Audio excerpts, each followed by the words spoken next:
হুজুর সাল্লাল্লাহু আলাইহি ওয়াসাল্লাম ইরশাদ ফরমাইয়াছেন, কিয়ামতের দিন সর্বপ্রথম নামাজের হিসাব লওয়া হইবে। আসসালামু আলাইকুম ওয়া রাহমাতুল্লাহি ওয়া বারাকাতুহু। সম্মানিত দর্শক শ্রোতা, দিনী ভাই ও বোনেরা, আশা করি মহান আল্লাহ তাআলা আমাদের সবাইকে অনেক অনেক ভালো রেখেছেন, সুস্থ রেখেছেন, আলহামদুলিল্লাহ। সমস্ত প্রশংসা সেই মহান রব্বুল আলামিনের জন্য, যেই মহান আল্লাহ তাআলা আমাদেরকে হায়াতের জীবন দান করেছেন, শারীরিক মানসিকভাবে সুস্থ রেখেছেন, সৃষ্টি শ্রেষ্ঠ জীব আশরাফুল মাখলুকাত হিসেবে দুনিয়াতে পাঠিয়েছেন এবং শ্রেষ্ঠ নবীর শ্রেষ্ঠ উম্মত হওয়ার তৌফিক দান করেছেন। সেই মহান রব্বুল আলামিনের দরবারে শুকরিয়া আদায় করছি, আলহামদুলিল্লাহ। এবং লাখো কোটি দরুদ সেই রাসূলের উপর যাকে সৃষ্টি করে মহান আল্লাহ তাআলা আসমান জমিনের সম্মান, ইজ্জত, মর্তবা, মর্যাদা বহু গুণে বাড়িয়ে দিয়েছেন, যিনি ছিলেন সাইয়্যিদুল মুরসালিন, খাতামান নাবিয়িন, রাহমাতাল লিল আলামিন, যার আলোয় আলোকিত হয়েছে সারা বিশ্ব। সেই রাসূলের উপর দরুদ পাঠ করছি সাল্লাল্লাহু আলাইহি ওয়াসাল্লাম। সম্মানিত দর্শক শ্রোতা, দিনী ভাই ও বোনেরা, এই মুহূর্তে আপনারা যে যেখান থেকে এই ভিডিওটা দেখছেন, গ্রামে বা শহরে, দেশে বা প্রবাসে, পথে বা প্রান্তরে, সবাইকে আন্তরিক ধন্যবাদ এবং মোবারকবাদ। আমরা দোয়া করি মহান আল্লাহ তাআলা প্রত্যেকের জীবন যেন সুন্দর করে এবং সহজ করে এবং দিন ইসলাম অনুযায়ী চলার তৌফিক দান করেন, আমিন। তো আমরা ফাদাইলে নামাজ থেকে নামাজের গুরুত্ব সম্পর্কে আলোচনা করার চেষ্টা করছি। ইসলামে নামাজের গুরুত্ব অত্যন্ত বেশি, অপরিসীম। নামাজকে বেহেশতের চাবি হিসেবে উল্লেখ করা হয়েছে এবং আল্লাহ তাআলা কোরআন মাজিদে অসংখ্য জায়গায় নামাজের ব্যাপারে ইরশাদ করেছেন। এই জন্য ইসলামের মূল স্তম্ভের মধ্যে, 5টি স্তম্ভের মধ্যে নামাজ অন্যতম এবং ইয়ামাল কিয়ামতের কঠিন দিনে মানুষের নামাজের হিসাব আগে নেওয়া হবে। নামাজের আমল যদি ভালো হয়, অন্যান্য আমল ভালো হিসেবে গণ্য হবে।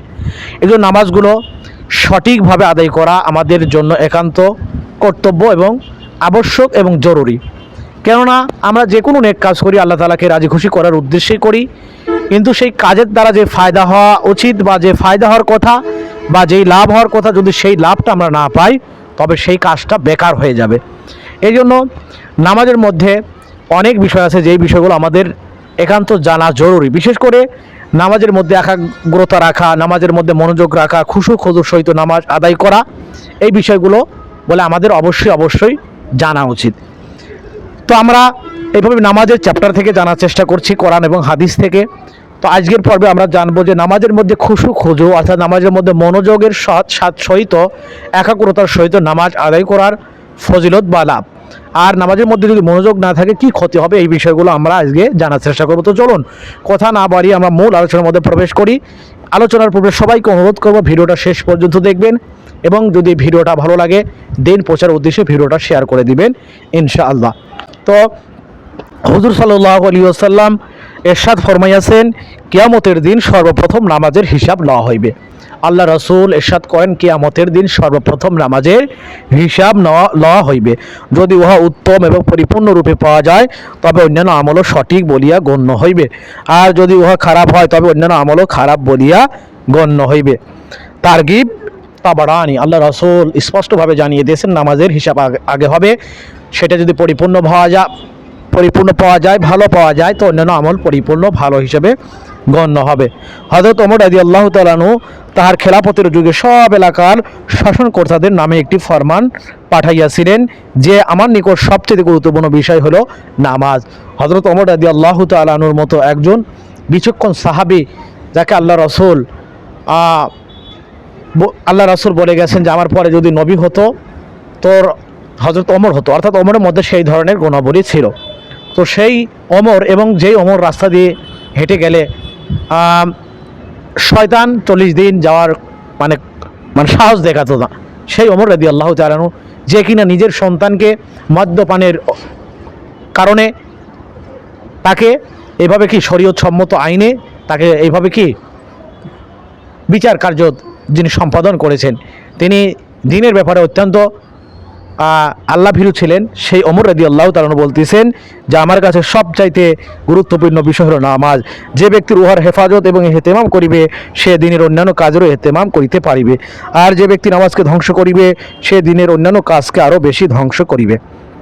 ফাদা নবী করিম সাল্লাল্লাহু আলাইহি সাল্লামের এই পবিত্র বাণী এবং হযরত ওমর রাদিয়াল্লাহু তাআলা আনহু এর ঘোষণা উদ্দেশ্য বাহাত ইহাই যাহা অন্য হাদিসে বর্ণিত হইয়াছে যে শয়তান মুসলমানকে ততক্ষণ পর্যন্ত ভয় করে যতক্ষণ পর্যন্ত সে পাবন্দির সহিত উত্তম রূপে নামাজ আদায় করিতে থাকে। কেননা ভয়ের কারণে তার সাহস হয় না, কিন্তু যখন সে নামাজকে নষ্ট করিয়া দেয় তখন শয়তানের সাহস অনেক বাড়িয়া যায় এবং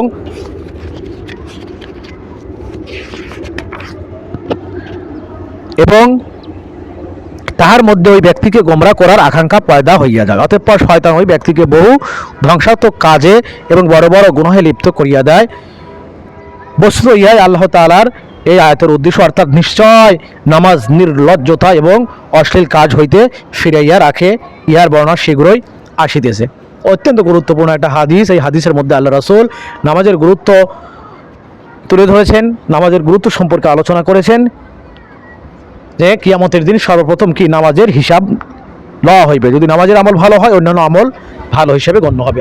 এবং হযরত ওমর রাদিয়াল্লাহু তাআলা আনহুর মতো একজন সাহাবী, তিনিও এভাবে রাষ্ট্রের মধ্যে ফরমান জারি করেন যে আমার কাছে সবচাইতে গুরুত্বপূর্ণ বিষয় হলো নামাজ।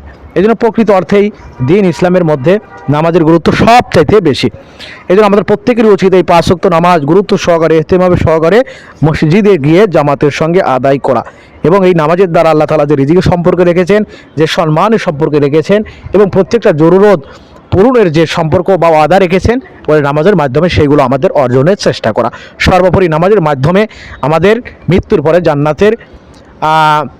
জান্নাত অর্জনের চেষ্টা করা। তো মহান আল্লাহ তাআলা আমাদের সবাইকে সঠিক বুঝদান করুক, আমরা যেন 5 ওয়াক্ত নামাজ সঠিক সময় আদায় করতে পারি। আল্লাহ তাআলা সেই তৌফিক দান করুক। সবাইকে অসংখ্য ধন্যবাদ। আসসালামু আলাইকুম ওয়া রাহমাতুল্লাহি ওয়া বারাকাতুহু।